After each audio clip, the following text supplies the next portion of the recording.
Okay, so in this video, we're looking at Cakebox and why they've fallen so much from, about 180, pushing 200 for a while. And they went down to, I think, about 100. And they're up 45% since the recent fall when this news came out on the 31st of August. Let's have a look. Even in one day, they went up 30%. So if you were quick, you got 30%. And probably if you bought then, it'd be about 30% more than that. So what, like 8% dividends you'd be locking in if you bought this. You'd have to pull the trigger pretty quickly though, because by 10:30 on that day, it was already up 6% if you bought at this point. Obviously, if you bought here or higher, then you wouldn't be that happy, but I bought lots of different prices. Yeah, but if you waited just until 3 o'clock, it's up 17% on the low of the day, 17, 18%, something like that. I think it actually fell below 100, but they haven't got it here. I think it fell to like 95, but anyway. If you waited until next morning, up 29%, and midday, the next day, up 46%, and it's basically stayed up, stayed there. But from the high, it's obviously down, quite a bit, 22%. But let's have a look at why. And let's try and answer the question if we can. Is Cakebox still a buy? Cakebox tumbles after profit warning. Now, this is always bad, a profit warning, but it also needs to be taken like everything in life in context. So what's the context here? So it's warned on profit. It said that since its late June trading environment has become more challenging, inflationary costs have hit the group. I did a video on this, and from their previous year, inflation wasn't a big problem. Let's have a look now. Cakebox had passed on the cost increases to franchisees. It's passed on some of the costs, right?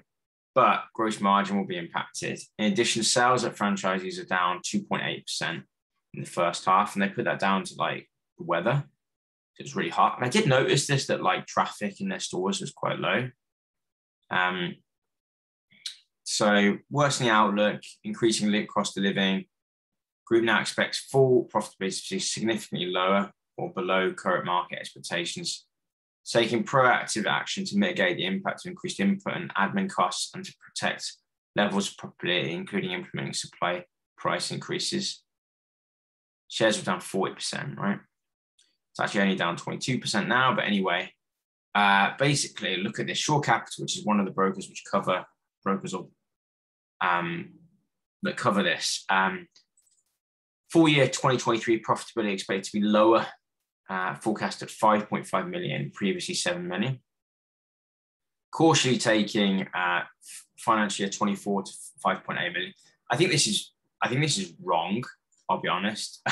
To say that their profit is going to be almost year on year flat when they're increasing stores by so much, I think that's too conservative. I think it's a backlash from this fall in profits. They need to say something very conservative because they can't say, well, profits are going to be 6.5 or 7 million in 2024 because it's going to make them look stupid. But, I'd be very surprised if profit is below 6 million in 2024 anyway. So on the revised rise forecast, basically P ratio of 16.4, EBITDA ratios, enterprise value by EBITDA multiples of 10.3. I don't really look at this, to be honest. They forecast net cash and dividend yield of 3.1%. This is the most important thing here. Whoopsies, don't know why it did that. Really annoying. But dividend yield at the moment is 5%. And Cakebox is still making 5 million a year, 5.5 million a year. And the following year, what they're going to make 5.8, still going to do very well. And I think this is too conservative. As I mentioned, they've got massive store growth within kiosks and supermarkets, and they still have a lot of people interested in being franchisees. Remember, like for likes, down 2.8%. But if you look at it year on year since about 2018, they've gone up enormously. So it kind of doesn't matter. They've gone down 2.8%. That might actually reflect the summer being a stupidly hot summer. But anyway, I'm going to see if I can send an email right now to, I get so much junk email.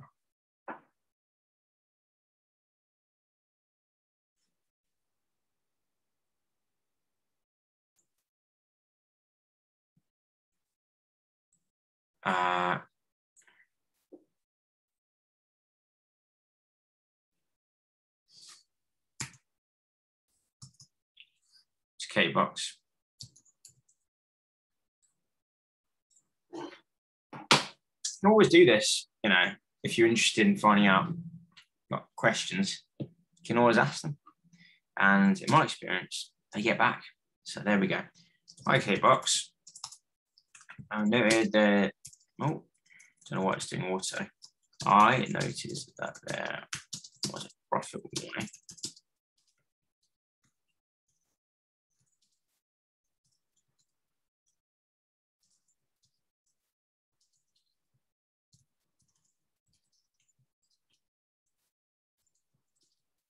What actions are Cakebox taking to mitigate against inflationary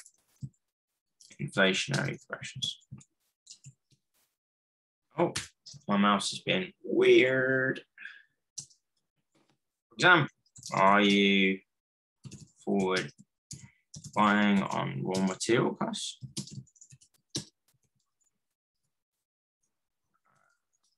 Hedging effects, etc.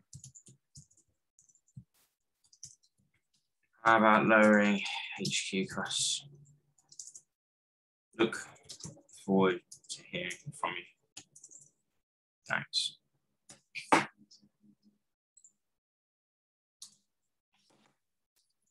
How are the new store types working out in supermarkets?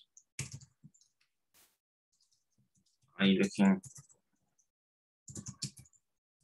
broader than just as the vegan options? Here we go. Let's make it a bit cleaner for the guys. I'll just call it investor questions. Something like that. Okie dokie.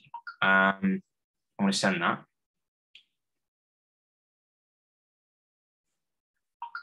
I'll just make sure this goes under. Is that going to work?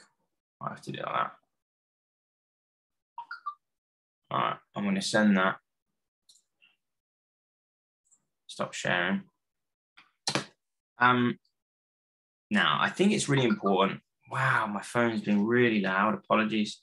I think it's really important when, like, let me just turn on the silent.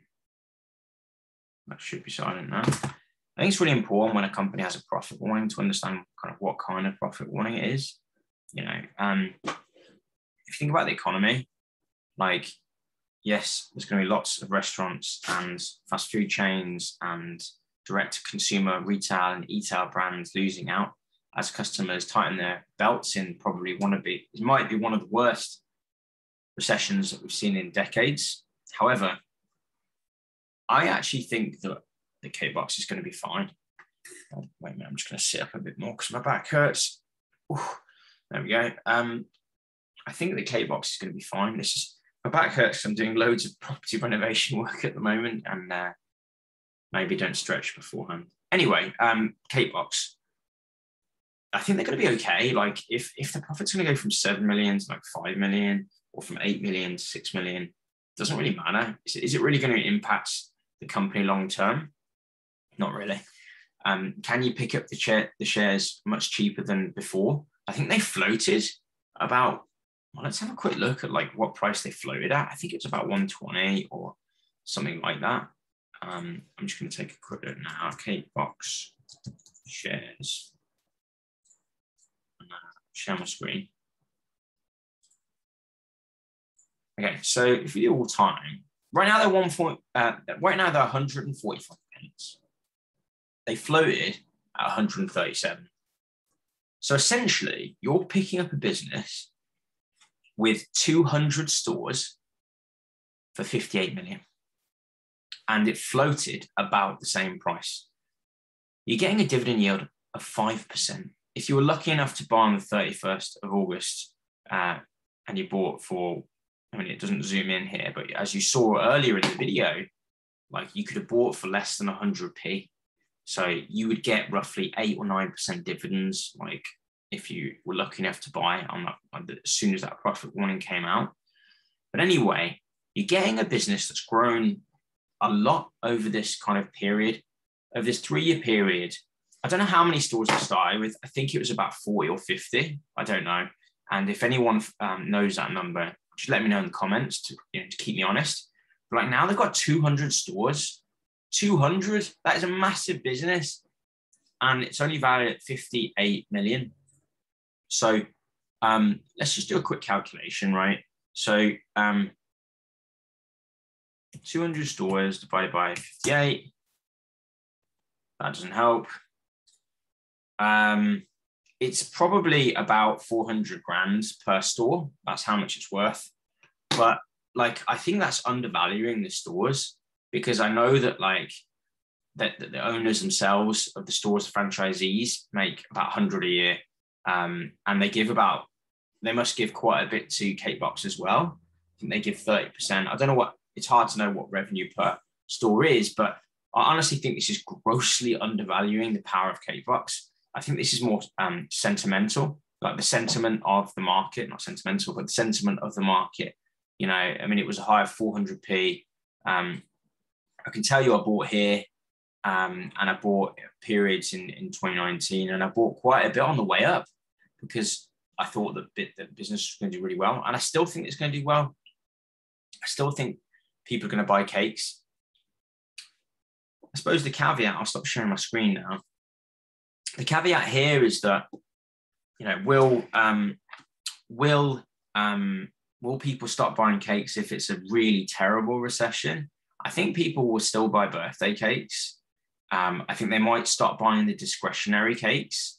But if you think about the model of Cakebox, they're a franchisee model. So as long as franchisees want to still make money, and if people are losing their jobs, for example, let's say 6 months a year from now, maybe in 2023, then they may consider being a franchisee. And if they know their brother, cousin, friend has a Cakebox restaurant, is making 100 grand a year, you know, having a cake shop, which is a lovely shop to have, and most of the work is done for you, why not do it? So I think I think the franchisee growth is going to continue, and I think single franchisees are going to want more stores. That's been a trend. I think supermarkets are going to want more stores. I've asked if if other supermarkets have been inquiring. I think they have. You know, they could always ramp that up into Sainsbury's or Tesco's or other stores and other malls as well. So, out of town malls that are very large. I've seen a Cakebox one in, I think it's in Hatfield in Hertfordshire, and they look great, you know, and the buying experience is pretty good. So anyway, I'm going to leave it there. My overall opinion is that like they're a solid company. I don't think they're going to go bust. I've got a lot of my money tied up in Cakebox. Unfortunately, I don't have enough money right now to be investing in them, primarily because I've just got married. And I've done a bit of kind of invested quite a bit in the last month or two. So I'm going to hold back, which is unfortunate because I would love to be able to buy, a lot more of Cakebox right now. I think a 5% dividend right now is going to look so good in like 5 years. It could easily quadruple. So anyone buying, just my opinion, I'm not a financial advisor, but I think the dividend is going to grow. I think it's going to more than double in the next couple of years. And, you know, in 5 years, it could easily quadruple. And suddenly anyone that's buying now would get 20% return on cash just on the dividend in 5 years. That's my prediction. You know, if I'm wrong, that's fine. I think it's going to at least double. So you're getting 10, 11% if you bought, you know, as of today, as of the 4th of September, 2022. Might be wrong. Don't think I'm going to be wrong. Keep me honest in the comments. Let me know what you think. If you like these videos, make sure to smash the like button. Consider subscribing. So I've got loads of videos about equity investing as well as angel investing, and I'm going to be covering property investing. That's why I'm aching a little bit And yeah, check out my other videos, like and subscribe. Remember, progress is everything. Knowledge is power indeed, especially what kind of knowledge, and progress is everything. I'll see you guys in the next upcoming video. There might be some videos left, right, and center, wherever. Make sure to check those out as well. And remember to smash the like button. It really does support me in this YouTube world where I don't get paid anything. But I love making these videos for you guys. All right, take care. Cheers.